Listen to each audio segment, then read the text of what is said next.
Bismillahirrahmanirrahim. Assalamualaikum warahmatullahi wabarakatuh.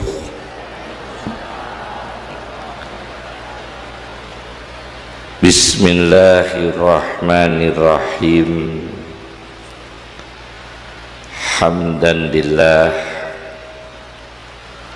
salatan wassalaman ala sayyidina wa habibina Muhammad ibn Abdillah Rasulillah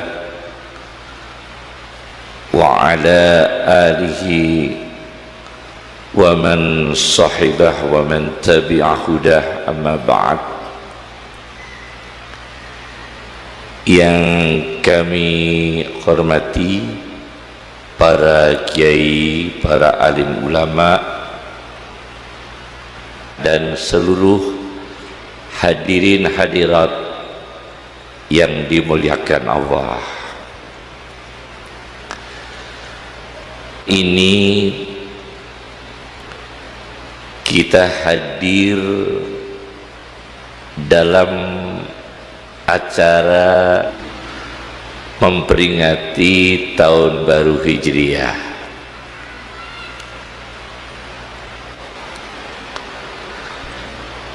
Ada satu hadis yang diriwayatkan oleh Imam Tabarani dalam karyanya Al-Mu'jamul Awsat. Satu saat Abu Hurairah radhiyallahu anhu mendatangi pedagang-pedagang yang ada di pasar. Abu Hurairah. Lalu Abu Hurairah mengumumkan, wahai para pedagang di pasar, wahai orang-orang yang aktif di pasar, kemarilah ke Masjid Nabi, akan dibagikan warisan Nabi. Abu Hurairah memberi pengumuman bahwa di Masjid Nabawi akan ada pembagian warisan dari baginda Nabi Sallallahu Alaihi Wasallam. Tentunya warisan itu harta benda. Konotasi dari warisan bisa emas, bisa perak, bisa sertifikat tanah, bisa uang tunai, dan berbagai macam harta benda. Akhirnya seluruh pasar kosong, seluruh pasar kosong, berbondong-bondong menuju masjid. Begitu nyampe masjid, tidak ada pembagian warisan. Sepi di masjid, tidak ada harta yang dibagikan. Adanya orang sholat, orang membaca Al-Quran, orang diskusi halal dan haram. Akhirnya penduduk pasar ini kembali menemui Abu Hurairah. Wahai Abu Hurairah, tidak ada warisan yang dibagi.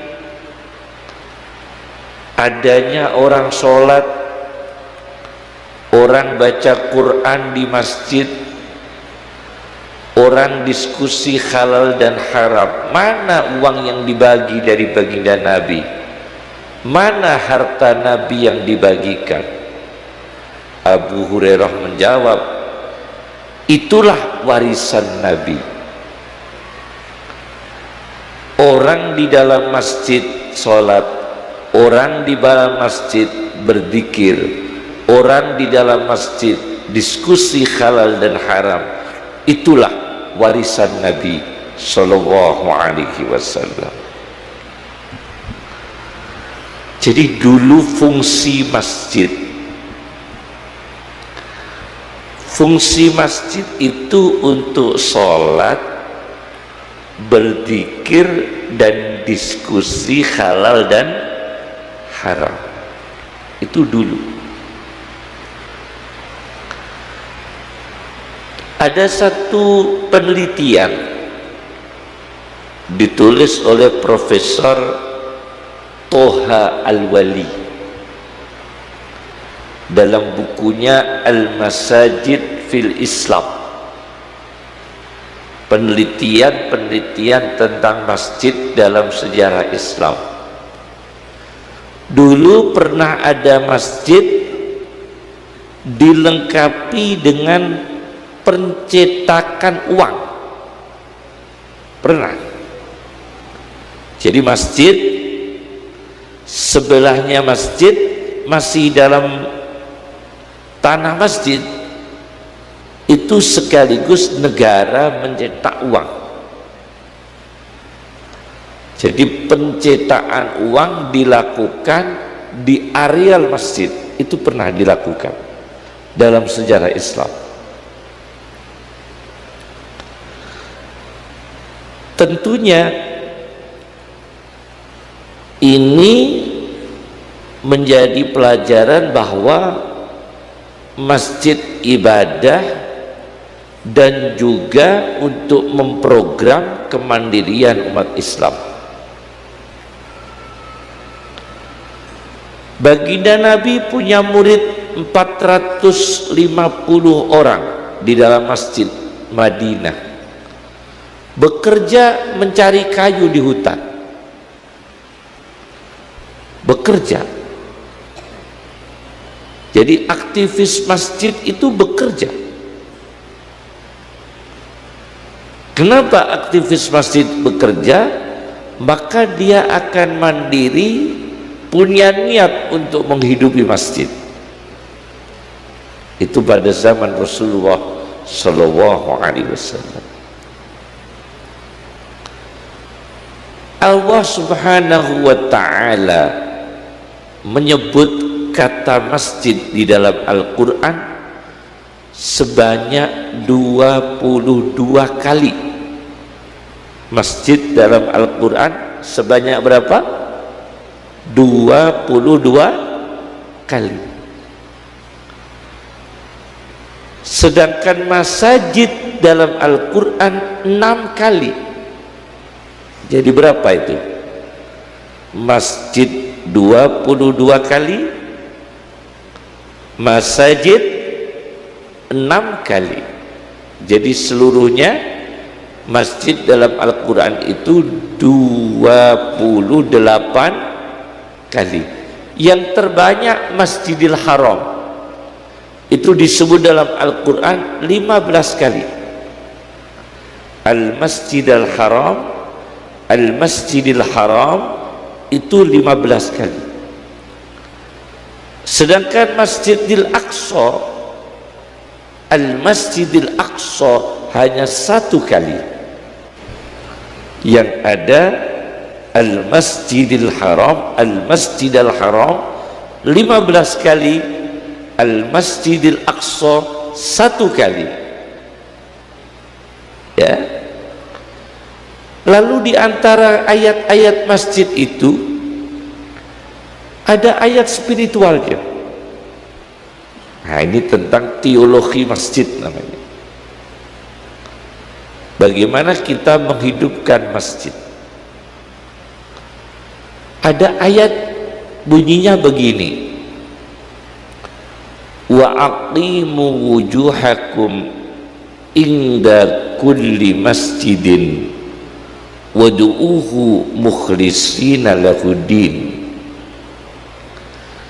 Luruskan wajahmu di setiap masjid.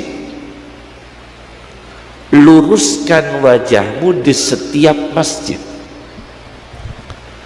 Artinya bagaimana? kita jangan membeda-bedakan masjid. Selagi masjid itu memang pusat ibadah dan tidak ada trik politik untuk memecah belah umat Islam, itu masjid yang harus dimanfaatkan. Jangan terus kita orang NU alergi dengan Masjid Muhammadiyah, atau kita orang Muhammadiyah tidak mau masjid di masjidnya orang NU. Orang sini, kita ini orang Sunni mungkin beda dengan Wahabi, tetapi kalau sudah di Masjidil Haram kita ikut mereka. Tidak bisa kemudian kita memisahkan diri, bikin jamaah sendiri, kan tidak. Karena itu masjid untuk menyatukan umat Islam. Wa aqimu wujuhakum 'inda kulli masjidin, dan luruskan wajahmu setiap masjid. Kita ini kunut, ada masjid tidak kunut, tetap kalau memang waktunya sholat, kita sholat di situ. Dia tidak kunut, tidak menjadi masalah. Jamaah lebih utama daripada sekedar mempersoalkan kunut atau tidak kunut. Ada orang berdiskusi tidak kunut atau kunut, malah nggak pernah sholat. Ini kan tidak meluruskan wajah pada masjid. Wa aqimu wujuhakum inda kulli masjidin, dan luruskan wajahmu pada setiap masjid. Dulu ada seorang ulama, bukan dulu, abad 20 saja, namanya Profesor Rojab, Syekh Rojab Dib, dari Syria. Itu menulis tafsir namanya Tafsir Ar-Rahim di Masjid Al-Umawi. Masjid Al-Umawi itu masjid Islam paling populer di dunia, termasuk 5 besar: Masjidil Haram, Masjid Madinah, Masjid Kuba, Masjid Al-Azhar, Amrun bin As, Al-Umawi. Itu pernah ada orang mengajar di masjid situ, tapi kalau buang hajat WC-nya dibuka. Ulamanya ini, bayangkan, di Syria ada orang mengajar di Masjid Al-Umawi, 40 tahun lamanya di Syria sebagai ulama. Dia pakar sekali, dia mengajar di Masjid Al-Umawi. Itu orang sekelas Al-Azhar, sekelas pakar-pakar Al-Azhar. Tapi kalau ke toilet ulama ini, WC-nya dibuka. Kalau buang hajat, WC-nya dibuka. Aneh enggak itu? Maka banyak para kiai di Syria menegur ulama ini. Anda ini ulama, Anda ini kiai, ngajar di Masjid Umawi, tapi kalau buang hajat WC-nya dibuka. Anda gimana ini? Ternyata orang ini agen rahasia Yahudi. Agen rahasia, jasusun Yahudiyun, agen rahasia Yahudi, bisa mengajar di Masjid Al-Umawi berpuluh-puluh tahun. Bayangkan itu. Jadi dulu masjid besar-besar itu pernah dimasuki kiai dan bukan kiai. tampilnya ulama padahal bukan ulama, ternyata apa, mata-mata Yahudi. Ada lagi seorang perwira tentara dobit, ternyata orang Zionis, itu menjadi ulama besar di Palestina. Diceritakan oleh politikus Palestina namanya Muhammad Amin Al-Husaini, itu sangat terkenal.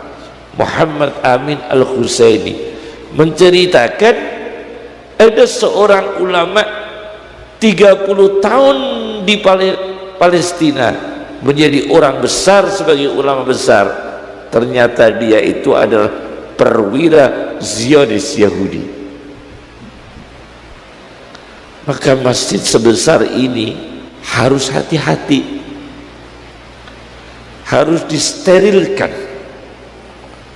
Mengundang penceramah dari luar negeri, misalnya dari Amerika Serikat misalnya, atau dari Belanda, kita pelajari dulu orientalis tidak orang ini, ke kiri atau ke kanan. Nah, kalau kita mendatangkan penceramah orientalis tidak orang ini, ke kiri atau ke kanan? Kalau ke kanan berarti ahli sunnah wal jamaah, kalau ke kiri berarti menyimpang dari ajaran Islam. Itu di dunia sekarang banyak ulama-ulama yang bukan muslim memproduksi ulama bukan muslim. Kanada banyak memproduksi ulama bukan muslim, Leiden banyak memproduksi ulama bukan muslim, dan itu menjadi tokoh-tokoh di masjid-masjid besar. Kalau kita tidak waspada, termasuk Indonesia yang belum tersentuh oleh mereka, biasanya yang diarah itu, yang dituju masjid-masjid besar. Maka masjid ini harus selektif, ya, selektif. Tidak mungkin lah insya Allah tokoh-tokoh seperti itu masuk desa, nggak mungkin lah. Insya Allah masuknya di masjid-masjid besar, ya. Itu namanya kita meluruskan wajah pada setiap masjid. Pertama. Yang kedua, ada satu ayat, ya bani adama khudu zinatakum inda kulli masjid. Wahai anak Adam, pakailah perhiasanmu di setiap masjid. Pakailah perhiasanmu, bukan perhiasan emas, pakaian yang terbaik pakai di masjid. Saya tanya kepada bapak-bapak, pergi ke resepsi, kalau kita pergi ke resepsi pernikahan dengan pergi jamaah sholat subuh, mana yang baju kita setrika?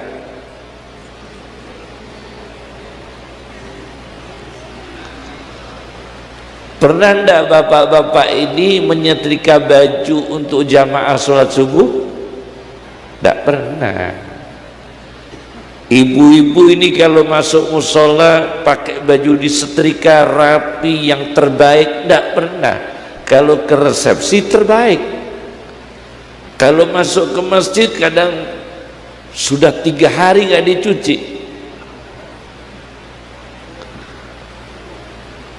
Disepelekan karena cuma masjid. Maka Al-Quran menekankan pakailah yang terbaik kalau ke masjid. Pakailah yang terbaik. Kita kalau lihat bola,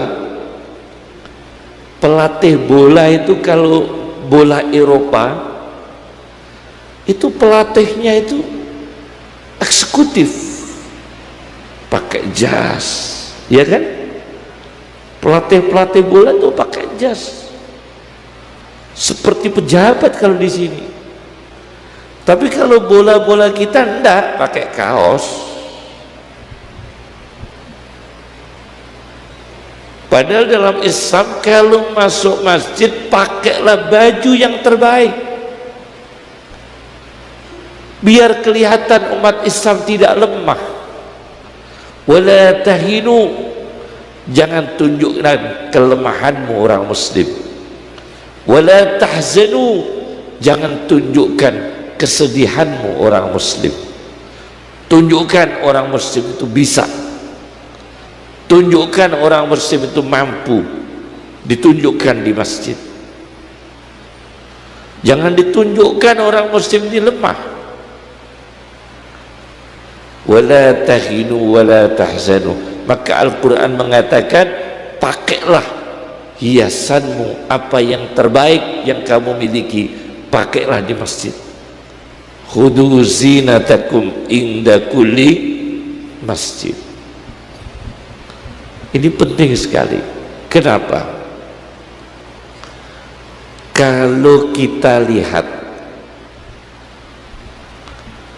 masjid itu tergantung muassisnya, pendirinya.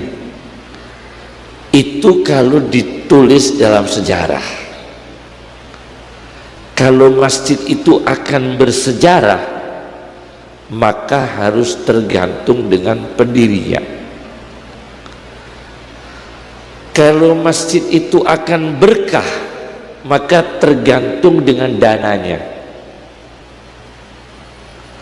Kalau ingin masuk sejarah, tergantung siapa pendirinya. Tapi kalau ingin barokah, tergantung dari mana sumber dananya.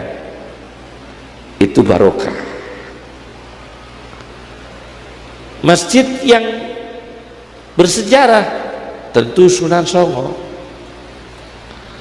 Tidak bisa mengalahkan masjid bersejarah seperti yang didirikan para sunan atau para wali.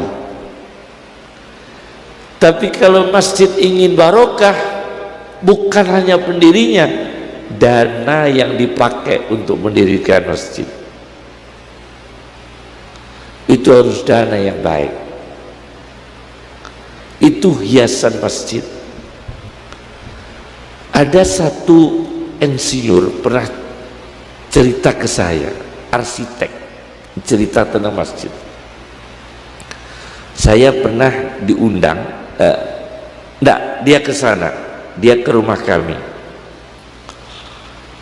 Kenapa umat Islam ini kalau bangun masjid mahal? Kenapa? Kita ini kalau bangun masjid sekarang itu miliaran. Tidak ada ratusan juta, tidak ada ya, pasti apa? Miliaran. Kenapa? Akhirnya diskusi dengan saya, rombongan arsitek itu, orang-orang arsitek, kami membacakan satu ayat tentang konsep masjid. Ternyata masjid itu tidak mahal. Karena masjid itu dalam terminologi Al-Quran itu pertama bukan masjid, tapi rumah. Masjid itu disebut dalam Al-Quran pertama bukan masjid, tapi rumah.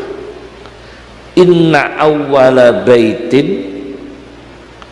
wudi'a linnasi lalladhi bibakkata. Sesungguhnya awal rumah yang diletakkan Allah untuk manusia. Jadi mana rumah pertama di muka bumi ini? Rumah pertama di muka bumi lalladhi bibakkata, ialah rumah Ka'bah. Jadi masjid itu dalam terminologi Al-Quran itu rumah. Maka kalau rumah dibangun kemudian diniatkan masjid, sudah masjid. Rumah bagus 300 juta kan sudah bagus rumah itu, maka sudah masjid. Jadi masjid kalau di konsep rumah hemat, ketinggiannya juga rumah, lebarnya juga rumah, maka akan hemat. Karena masjid dikembalikan pada terminologi Al-Quran bahwa masjid itu rumah, Baitullah, maka akan murah. Orang membangun rumah 300 juta, kenapa kalau membangun masjid harus 1 miliar di desa-desa ya? Padahal kalau membangun rumah dengan rumah yang bagus 500 juta sudah bagus, tinggal mengasih ornamen masjid sebagai tanda kalau itu masjid, selesai. Dan itu mulai dipakai di beberapa negara Islam, mengembalikan konsep masjid sebagai rumah ibadah, untuk menghemat apa? Biaya. Karena kalau nggak ada biaya, akhirnya biayaan.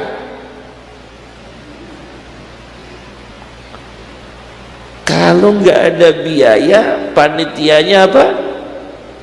Biayaan. Kalau ada biaya, alhamdulillah. Tidak ada biaya, menjadi apa? Biayaan. Ini maka Al-Quran mengatakan, la masjidun ussisa ala taqwa min awwali yaumin ahaqqu an taquma fihi. Sesungguhnya masjid yang didirikan atas dasar takwa, itulah masjid yang lebih berhak untuk ditempati,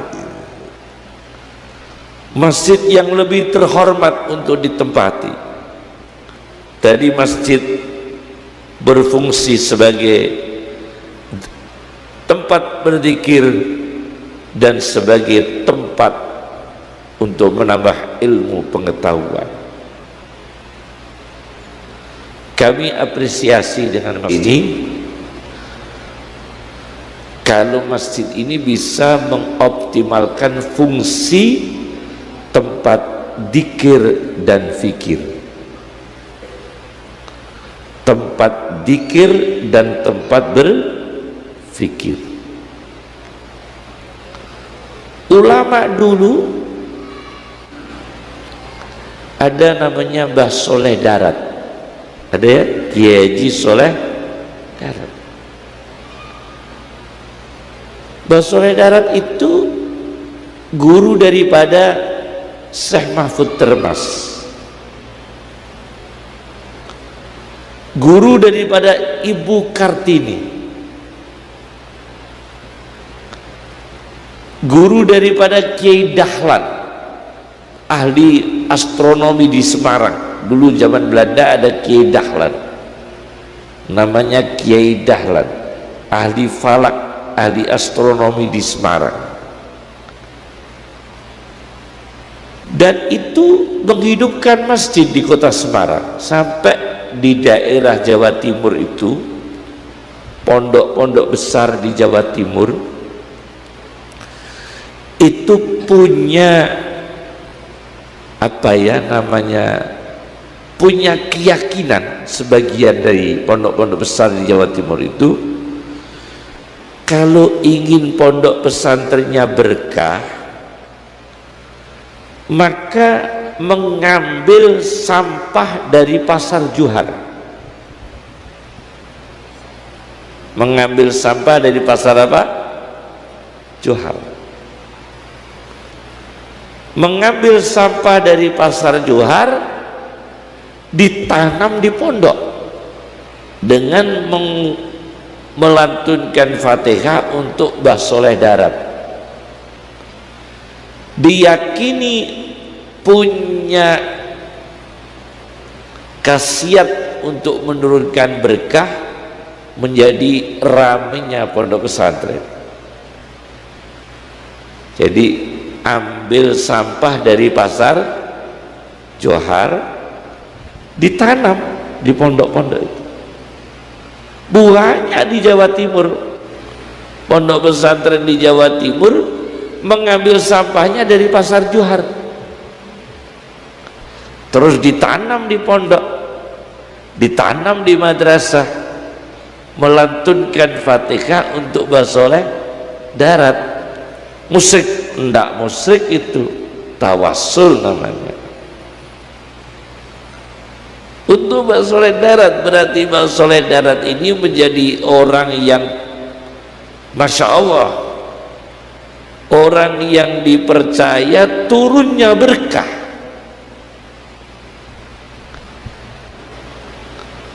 Itu ulama besar. Kenapa demikian? Karena basoleh darat itu orangnya zahid, orang yang tidak suka dunia, orangnya ikhlas, orangnya khusyuk, dan orangnya itu menahan lapar dan haus. Kalau saya nggak tahan haus, maka saya butuh air minum.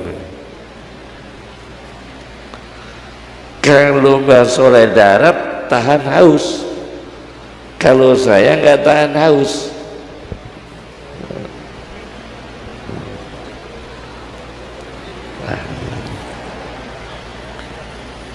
Karena saya bukan sekelas basoleh darat.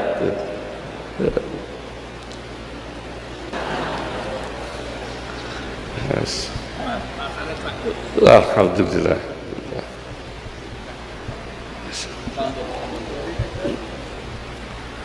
Masya Allah. Jadi itu basoleh darat itu ulama di Semarang membangun tempat ibadah, membangun pesantren, membangun musola di Semarang dengan landasan takwa. Apa takwanya? Ada ilmu di sana. Apa takwanya? Ada thariqahnya di sana. Apa takwanya? Ada zikir di sana. Itu dulu, masjid dulu. Sekarang masjid di Palestina bisa diajari kiai ternyata Zionis. Masjid di Syria ternyata mata-mata Yahudi. Nauzubillah min dzalik. Masya Allah. Alhamdulillah. Basoleh darat itu guru daripada Syekh Mahfud Termas, punya banyak karya kitab berbahasa Jawa, kental dengan tasawufnya. Apa tasawufnya basoleh darat dalam menghidupkan masjid Allah, khususnya di kota Semarang? Tasawufnya itu adalah tasawuf menyerah diri kepada Allah. Jadi orang aktivis masjid itu kan Masya Allah, semua tokoh-tokoh itu aktivis masjid. Abul A'la Al-Maududi aktivis masjid, Imaduddin Abdurrahim ITB aktivis masjid, Salman Al-Farisi, ada masjid Salman ITB itu yang mengusulkan nama Pak Karno waktu itu. Karena apa? Pak Karno tertarik dalam sejarah Islam yang bikin teknologi membuat bangunan parit, perang parit adalah Salman Al-Farisi. Maka Salman Al-Farisi diabadikan menjadi nama masjid di ITB, Masjid Salman.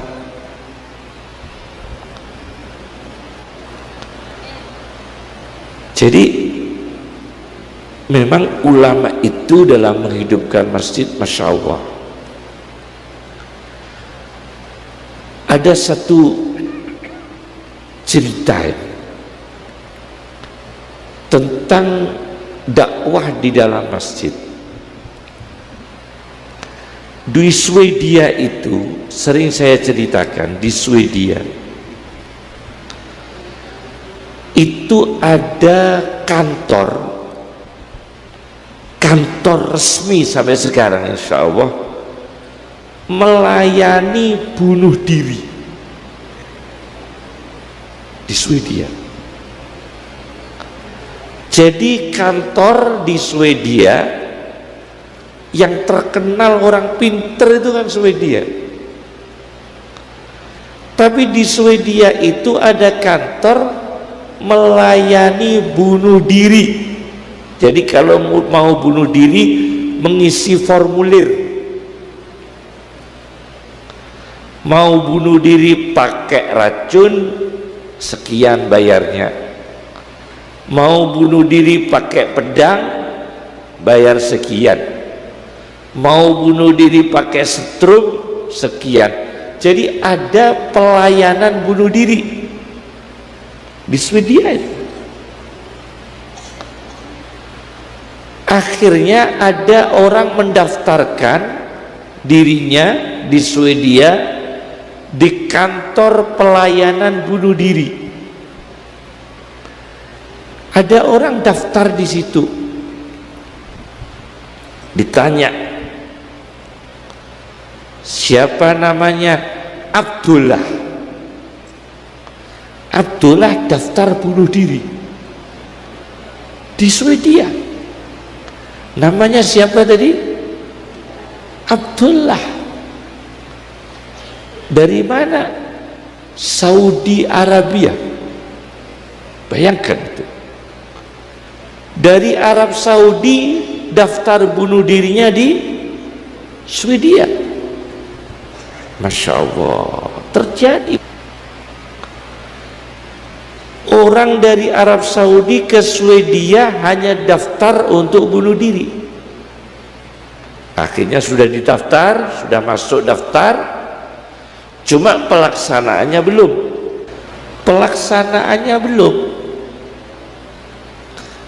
Lalu dia keluar dari kantor itu, ketemu dengan jamaah tabligh. Kan jamaah tabligh itu aktif di masjid. Ketemu dengan jamaah tabligh. Bapak dengan nama siapa, Pak? Saya Abdullah. Dari mana, Pak? Dari Saudi Arabia. Mau apa daftar di situ? Daftar bunuh diri. Akhirnya dinasihati oleh jamaah tabligh, jangan dilakukan, Pak. Jangan. Bapak ini stres apa ini? Bapak kan bukan caleg, nggak stres apa-apa.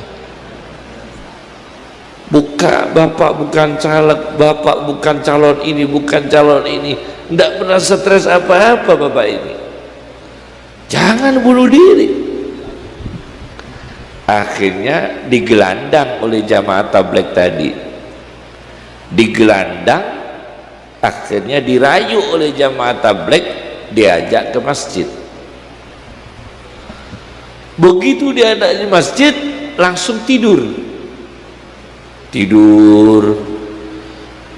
Misalnya jam sekian tidur, sampai besok sampai jam sekian lagi tidur lagi, tidak bangun sedikit pun. Tidur lagi sampai 2 hari, berarti berapa? 24 jam kali 2, 48 jam. Tidurnya itu sampai 48 jam. Akhirnya Abdullah ini bangun, tergagap-gagap, tanya dia, di mana saya? Pak Abdullah ini sedang di masjid ini. Lagi apa saya? Tidur 48 jam. Akhirnya dia menangis. Alhamdulillah, saya jauh-jauh dari Arab Saudi mau ke Swedia itu hanya untuk bunuh diri karena 20 hari saya tidak pernah tidur. Ternyata 20 hari itu tidak bisa tidur, maka dia stres mau bunuh diri. Saya 20 hari nggak bisa tidur, akhirnya stres, saya mau bunuh diri, malah bisa tidur di masjid. Masya Allah. Jadi masjid ini membawa pertolongan. Sayyidina Ali radhiyallahu anhu pernah dimarahi oleh Siti Fatimah. Dimarahi, atau Sayyidina Ali baru ada masalah dengan istrinya Siti Fatimah radhiyallahu anhu. Akhirnya Sayyidina Ali lari ke masjid, tidur di masjid. Jadi kalau suami dimarahi istri, lari ke masjid. Itu Sayyidina Ali radhiyallahu anhu. Jadi masjid ini tempat berlindung, masjid tempat ilmu, masjid tempat menghidupkan lagi kesehatan jiwanya, masjid tempat penyadaran, masjid tempat berzikir. Itu masjid. Ini namanya ussisa 'ala taqwa min awwali yaumin ahaqqu an taquma fihi. Maka jangan ada lagi namanya dakwah di masjid ini kita berprasangka buruk. Jangan.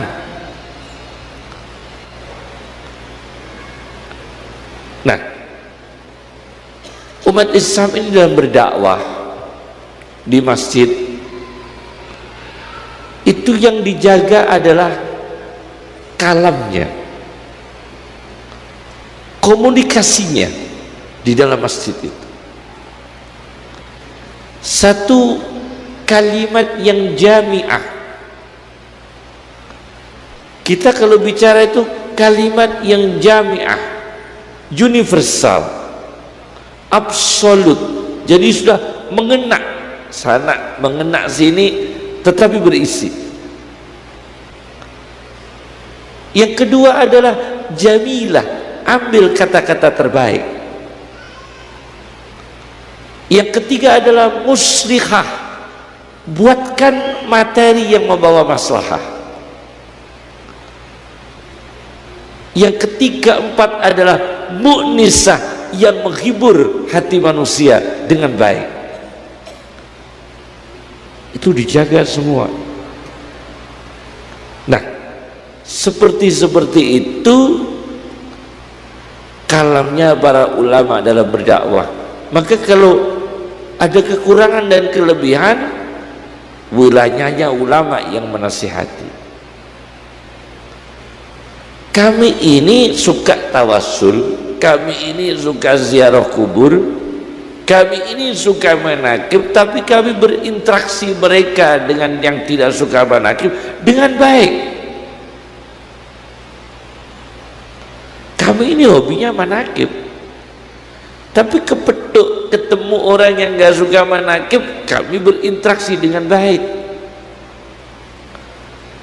Kami ini juga hobi tawassul, hobi kami itu ziarah kubur, suka ziarah, suka tawassul, tapi kami berinteraksi dengan mereka yang tidak mau tawassul dengan baik. Jangankan mereka, apa kata Allah Subhanahu wa ta'ala kepada Nabi Musa terhadap Fir'aun, faqula lahu qawlan layyinan.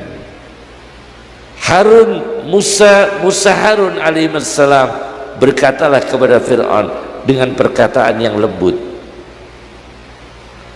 Jadi kita tidak saling sangka, sangka sana sangka sini, akhirnya saling sangka yang tidak baik. Kalau kita berprasangka buruk, mereka juga bisa berprasangka buruk dengan kita. Kalau kita menduga buruk, mereka juga bisa menduga buruk dengan kita. Akhirnya umat Islam tidak bersatu. Akhirnya umat Islam tidak bersatu. Anda tahu siapakah orang paling hebat abad 20 menghadapi Wahabi? Sayyid Muhammad Ibn Alawi Al-Maliki, punya karya Mafahim Yajibu Antusoha, itu yang bedah buku kami. Bedah buku itu kami dengan saksinya. Itu buku yang paling hebat abad 20. Mafahim Yajibu Antusoha itu sebuah perdebatan elit antara Sunni dengan Wahabi, karena disponsori oleh pemerintah Arab Saudi langsung. Para menteri terlibat, raja terlibat, semua terlibat, dan itu dibedah di Pasuruan oleh kiai muridnya Said Muhammad sendiri dan kami.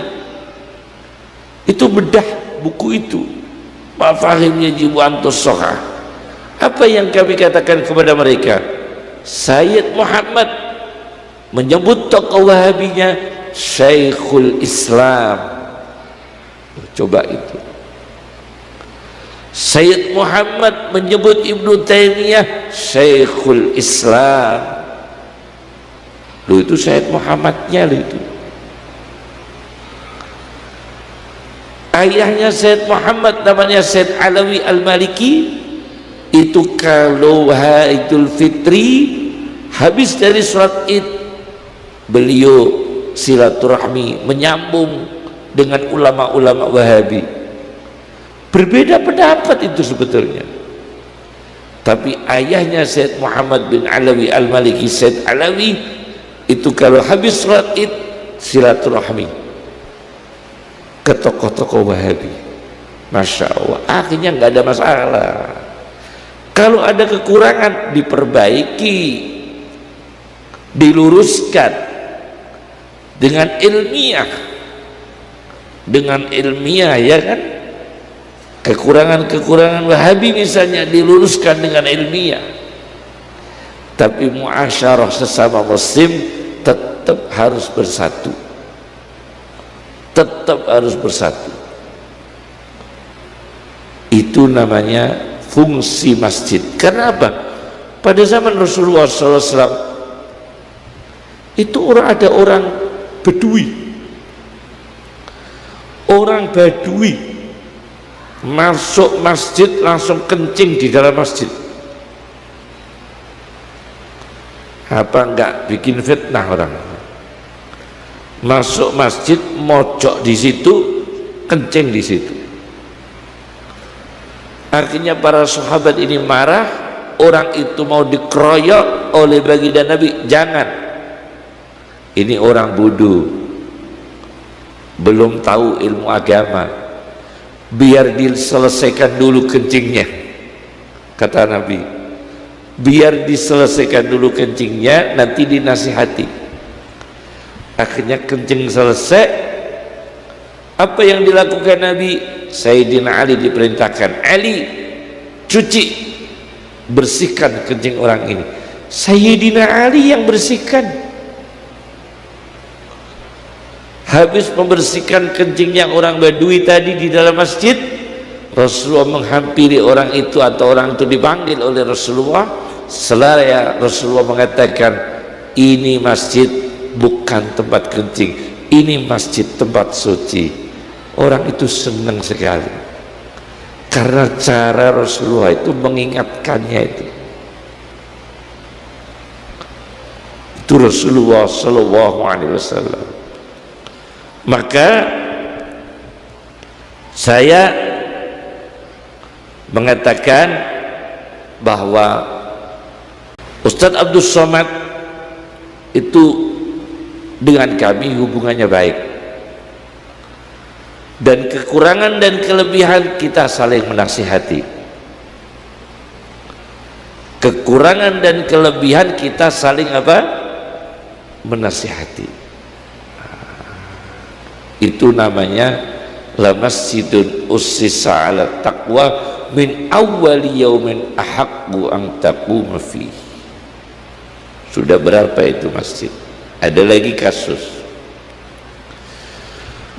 Masjid itu tempat sujud ya.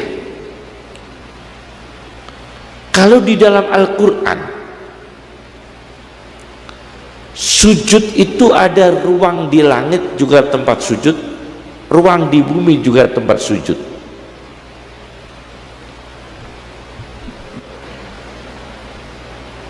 masjid itu tempat sujud, bumi juga tempat sujud. Ada satu ayat, alam tara anna Allaha yasjudu lahu man fis samawati wa man fil ardi wasyamsu wal qamar. Ketahuilah, apakah kamu tidak tahu sesungguhnya Allah itu bersujud kepadanya, makhluk hidup yang di langit, makhluk hidup yang di bumi. Dr. Wahbah Az-Zuhaili,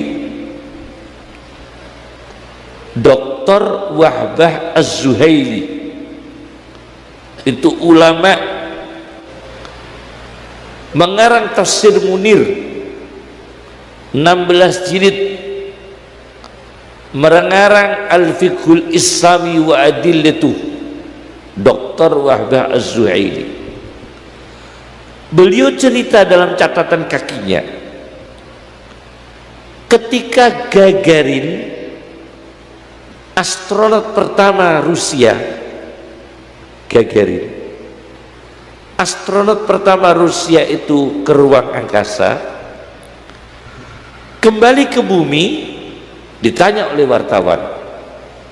Astronot pertama Rusia dari ruang angkasa turun ke bumi, ditanya oleh wartawan, apakah Anda menemukan Tuhan di sana, menemukan Allah di sana? Dia jawab, karena dia ateis, tidak ada Tuhan. Saya tidak menemukan Tuhan di sana karena tidak ada rasa Tuhan di dalam hatinya. Dia ateis, ilmuwan tapi nggak menemukan kebenaran. Gagarin diterangkan dalam catatan kakinya tafsir Dr. Wahbah Az-Zuhaili.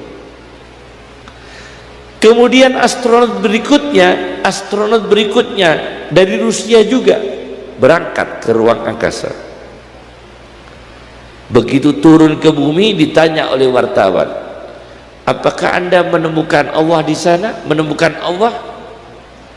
Dia jawab, aku merasakan kebesaran Sang Pencipta. Lain lagi, aku merasakan kebesaran Sang Pencipta. Berarti yang satu tidak merasakan Tuhan, yang satu merasakan Tuhan. Masjid itu tempat merasakan Allah, bukan merasakan yang lain-lain. Masjid itu tempat merasakan Allah, bukan merasakan yang lain. Ini harus ada. Fir'aun itu dulu pernah krisis terburuk dalam sejarah Mesir. Kok gak terburuk? Musim kodok, banjir tufan, belalang,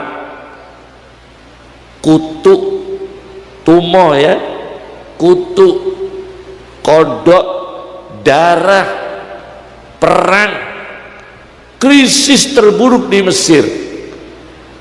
Fir'aun berdoa. Kalau doanya Fir'aun kan syirik, nggak mau berdoa dia.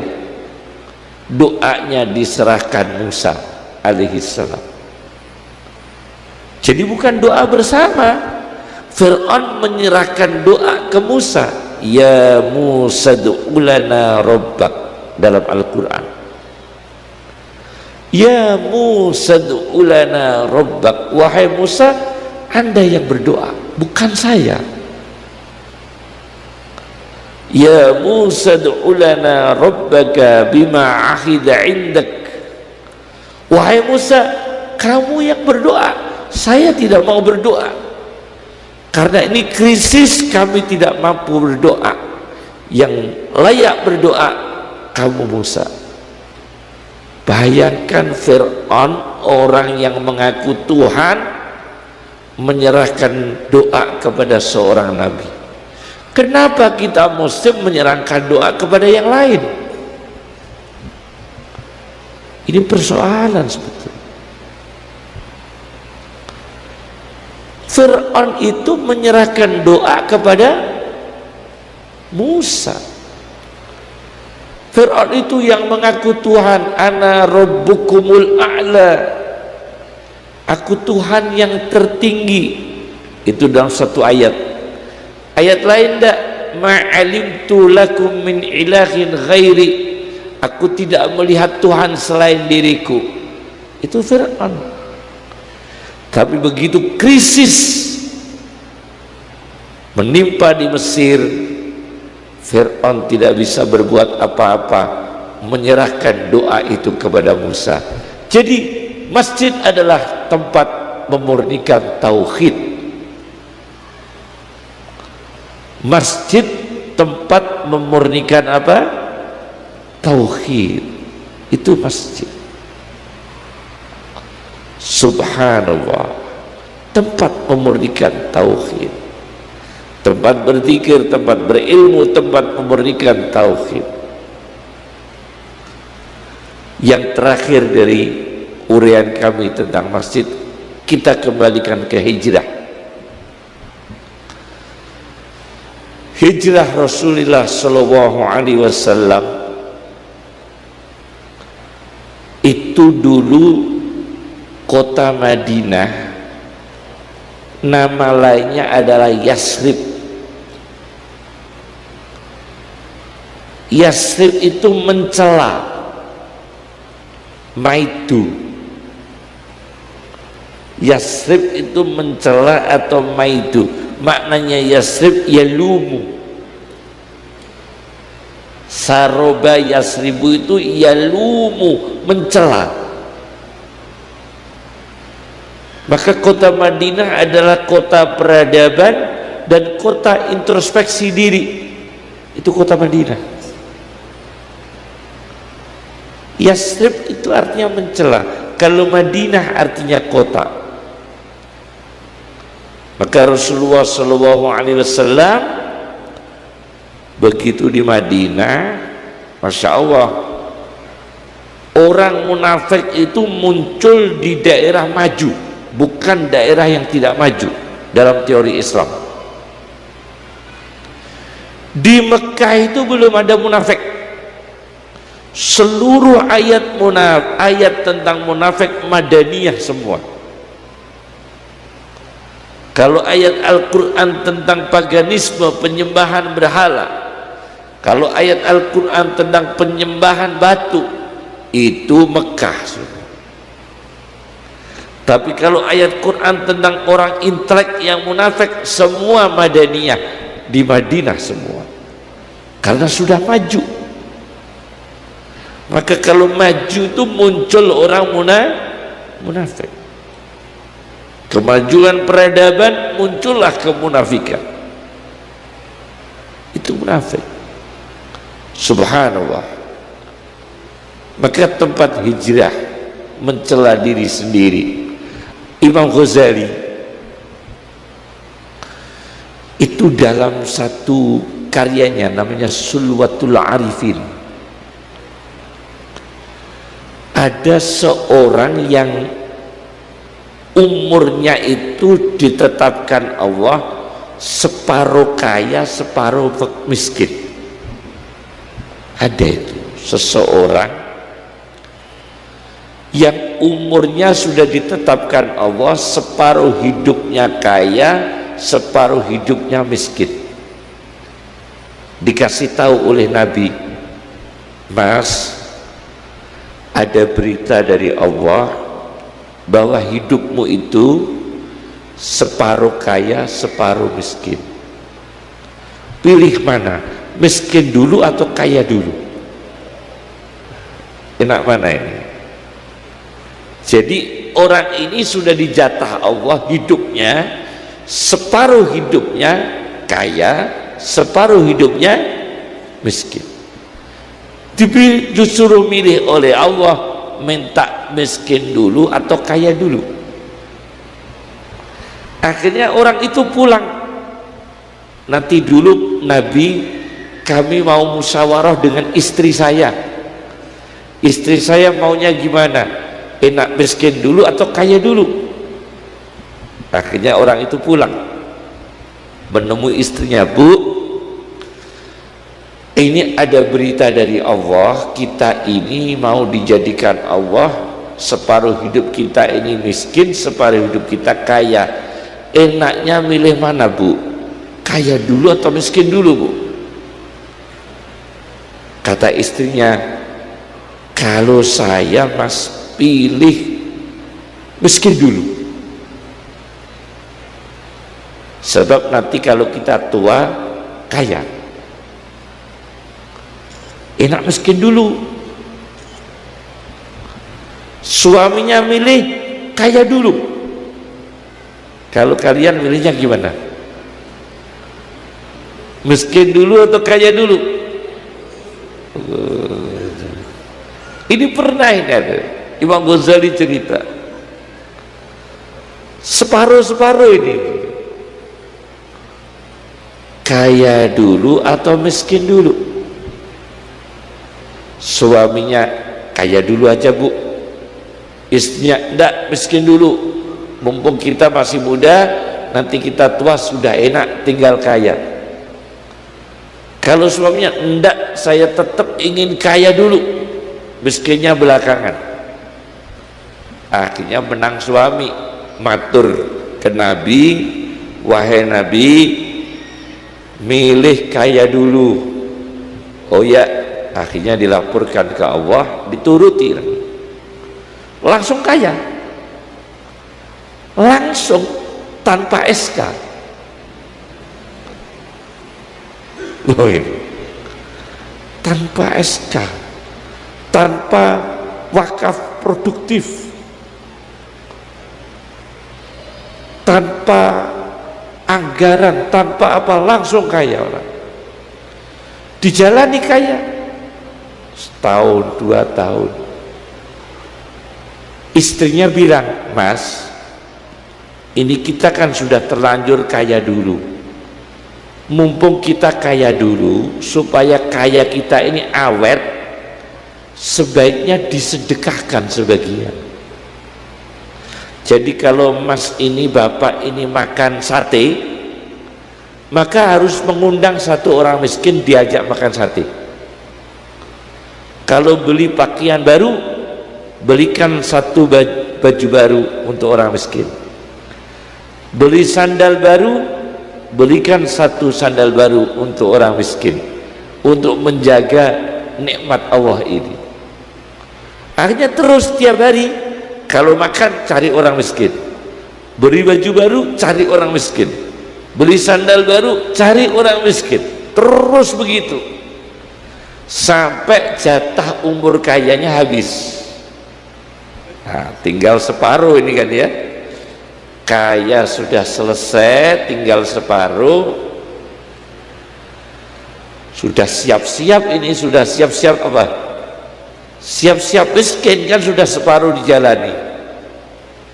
Tapi Allah Maha Kuasa memberi berita kepada nabinya, wahai Nabi, kasih tahu orang itu, karena separuh hidupnya saya beri kaya, tapi disyukuri dengan bersedekah, maka jatah separuh miskin yang berikutnya aku ganti kaya terus. Akhirnya seumur hidup dia kaya terus. Ini pernah terjadi, diceritakan Imam Ghazali dalam kitabnya Sulwatul Arifin. Itu masjid, itu orang yang aktif di masjid, itu orang yang aktif di masjid, orang yang kuat zikirnya. Maka masjid itu bahasa Arab, bahasa Qur'annya ada masjid, ada musolla, ada mihrab. Mihrab itu tempat kecil, zawiyah. Zawiyah itu orang sufi. Ada khanqah. Khanqah itu bahasa Persia, tempat orang sufi berzikir. Khanqah. Ada ribat. Ribat itu tempat yang diwakafkan untuk orang miskin untuk mencari ilmu. Maka Anda pernah dengar tidak di Afghanistan itu Taliban? Apa yang disebut dengan Taliban? Taliban itu ketika perang Uni Soviet waktu itu ingin menduduki Afghanistan, banyak korban, maka anak-anak pejuang mujahidin yang meninggal itu mencari ilmu dibiayai oleh Diaul Haq. Diaul Haq presiden mana itu? Pakistan ya, Pakistan. Jadi orang-orang Afghanistan, pemuda-pemuda Afghanistan dibiayai oleh pemimpin Pakistan namanya Diaul Haq untuk mencari ilmu di Pakistan, namanya Tolib. Tolib itu mencari ilmu. Berbondong-bondonglah orang Afghanistan, anak-anak yang Afghanistan yang ayah ibunya meninggal dunia, ditampung di Pakistan mencari ilmu. Ada yang ilmu agama, ada ilmu umum, mencari ilmu di Pakistan. Maka pulang dari Pakistan kembali ke Afghanistan, lalu mereka ini tidak cocok dengan pemerintahnya, maka disebut Taliban, artinya orang mencari ilmu.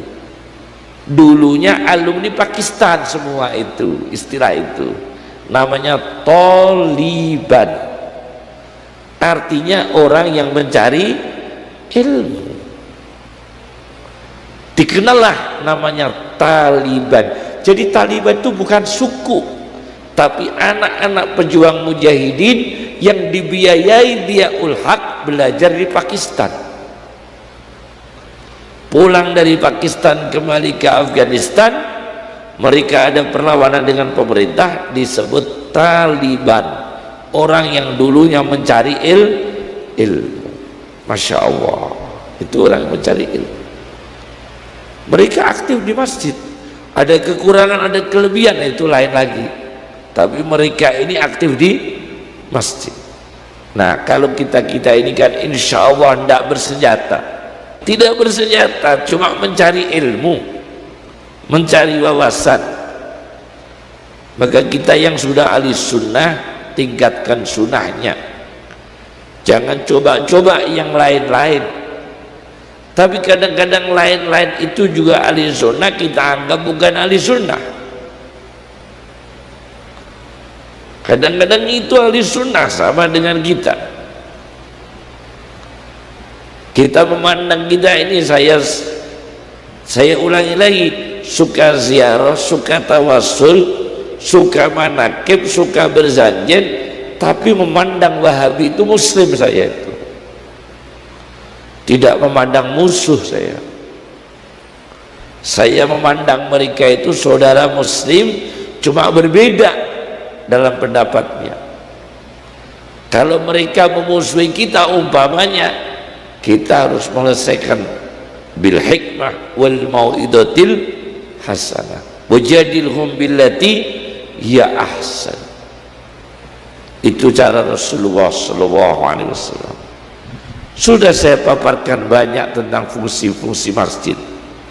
Jadi masjid itu penting sekali. Maka kata Rasulullah SAW, disebutkan Imam Ghazali dalam kitab Ihya Ulumuddinnya, bahwa pada akhir zaman orang itu akan berbondong-bondong di masjid, membuat lingkaran-lingkaran, kelompok di masjid. Mereka tidak membaca subhanallah, subhanallah, subhanallah, tidak. Apa yang dibaca mereka? Zikruhumud dunya, dikir mereka dunia.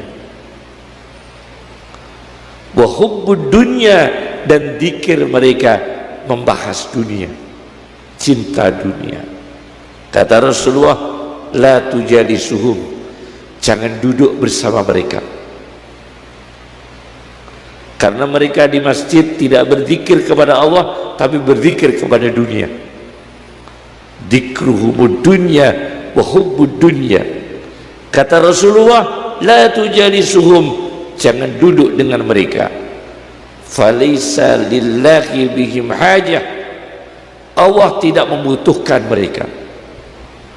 Falaysa lillahi bihim hajah, Allah tidak membutuhkan mereka.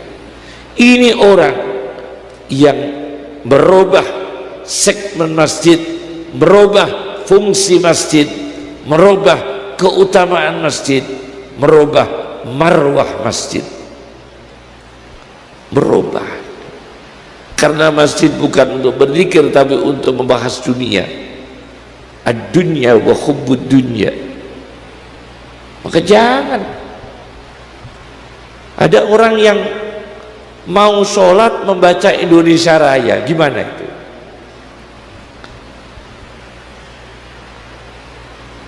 Dikira baik.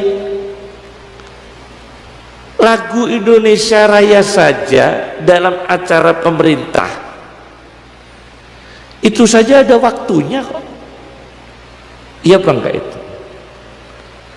Acara kenegaraan saja, acara pemerintah itu saja ada waktunya. Ada waktunya. Masya Allah.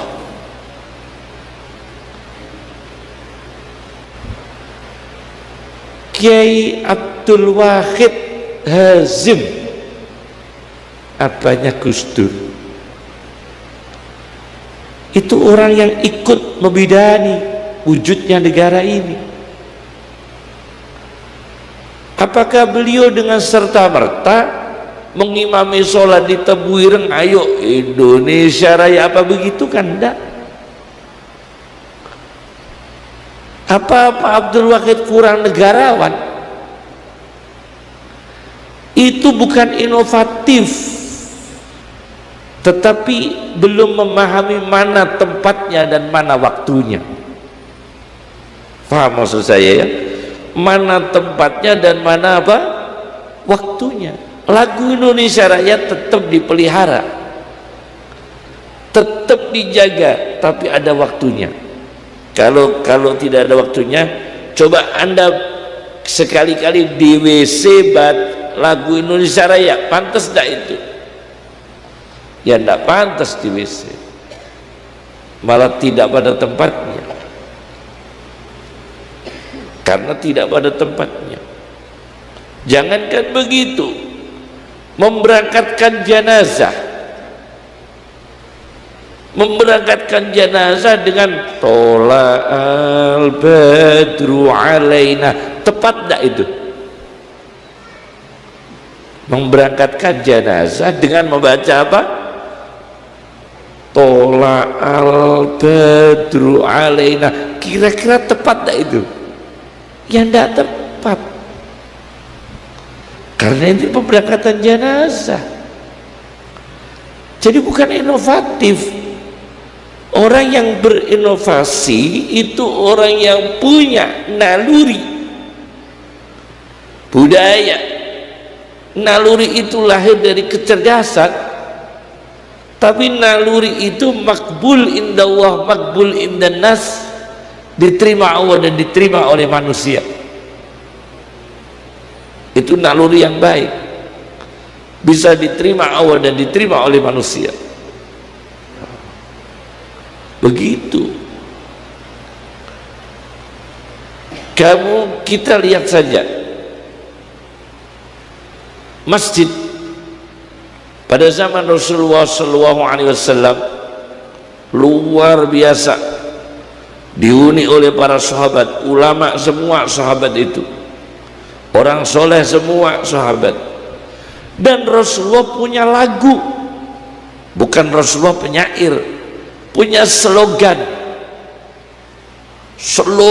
tentang cinta tanah air. Saya punya bukunya namanya Akhlakun Nabi, karya Abu Syekh. Abu Syekh itu mengarang buku judulnya Akhlakun Nabi sallallahu alaihi wasallam. Bagaimana slogan-slogan Nabi ketika acara-acara kedinasan, slogan Nabi pada waktu perang, bagaimana slogannya. Itu tidak dibaca Nabi ketika berjamaah, enggak. Ada tempatnya, ada tempatnya sendiri. Itu Nabi orang yang fatonah, cerdas sallallahu alaihi wasallam. Inilah yang bisa saya sampaikan, semoga berkah, bermanfaat untuk kita semua. Rabbana atina fid dunya hasanah wa fil akhirati hasanah wa qina adzabannar. Rabbana hab lana min azwajina wa dzurriyyatina qurrata a'yun waj'alna lil muttaqina imama. Rahmatullahi wa barakatuhu alaikum ahlal bait innahu hamidum majid. Sallallahu ala Muhammad sallallahu alaihi wasallam wa akhiru da'wana alhamdulillahi rabbil alamin. Assalamualaikum warahmatullahi wabarakatuh.